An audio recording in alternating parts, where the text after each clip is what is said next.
Hey everyone!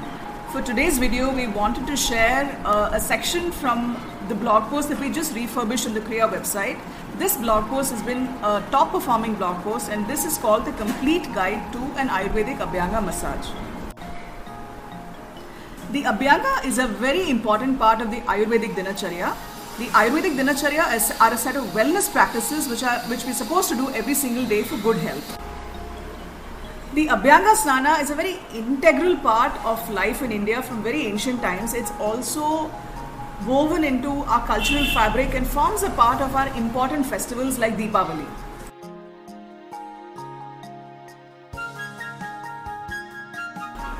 The Abhyanga, which seems like a very simple practice, actually gives us a massive range of health benefits if we do this regularly.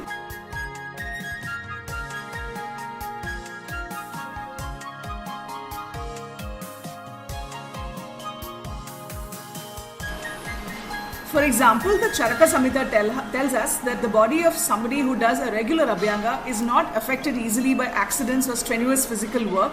The capacity of the body to repair and regenerate itself is much higher if you do a regular Abhyanga.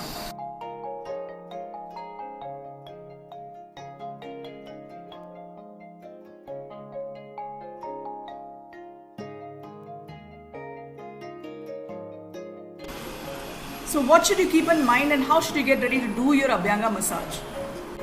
The first thing is to plan to do your Abhyanga on a completely empty stomach after you visited the washroom and before you eat anything.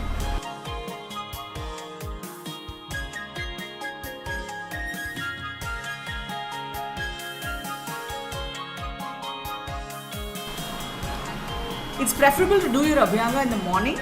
Before 9 a.m. is a general guideline.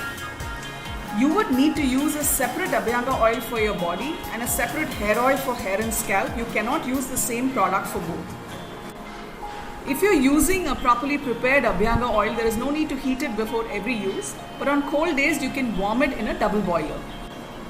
Abhyangas are messy, so make sure you sit or stand on an old towel for your Abhyanga massage. Make sure your room is free from drafts. Make sure you have your fan or your AC switched off.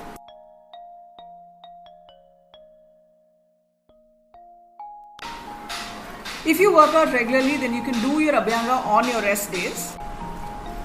Or if you do very heavy workouts, you can do your Abhyanga 1 hour after your workout once you've cooled down. This will help your body with the repair process.